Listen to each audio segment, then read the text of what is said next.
Bonjour, Hubert Tondeur, expert comptable à Tourcoing en Nord-Pas-de-Calais depuis 12 ans. Je suis vice-président du Conseil régional de l'Ordre, président du syndicat ECF et tête de liste des prochaines élections au Conseil régional de l'Ordre.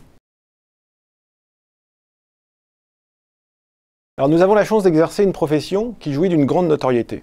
En ces périodes économiquement perturbées, c'est une chance. Cette chance, liée à notre notoriété, nous ne devons pas la laisser s'éroder, nous devons y travailler tous ensemble. C'est l'objectif premier de notre liste.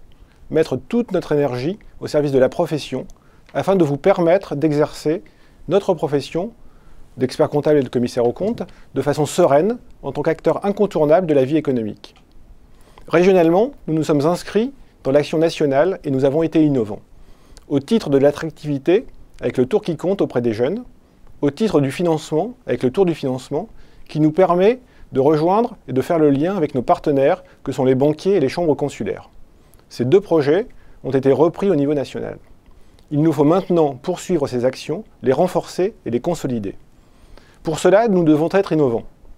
La signature électronique, le portail déclaratif sont autant d'outils qui nous sécurisent dans nos transactions et dans nos relations avec les clients, mais qui nous permettent également de gagner en productivité. Nous devons faire en sorte que chacun d'entre nous puisse y accéder et puisse en prévaloir. L'appropriation de ces outils doit se faire en parallèle de l'appropriation de l'extension du périmètre de nos deux métiers, tout en travaillant de concert avec d'autres professionnels et en développant nos missions auprès des particuliers et des organismes non lucratifs.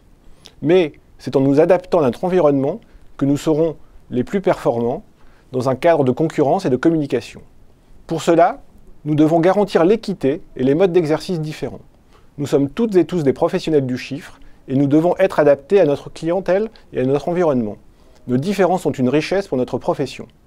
Mais nous devons certainement contribuer à adapter nos outils, nos obligations, nos droits et nos devoirs aux spécificités qui fondent nos différences et nos points communs.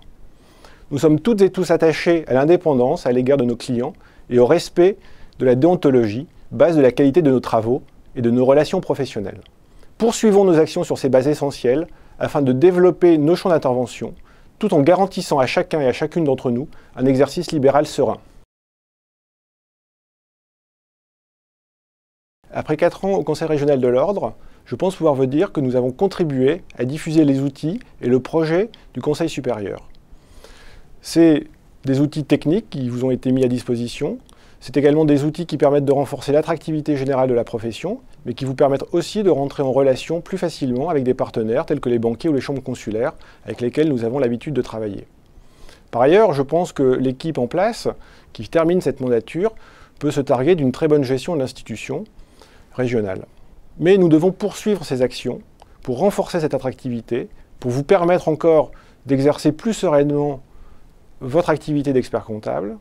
Pour cela, je vous invite à nous renouveler votre confiance en votant ECF lors des prochaines élections.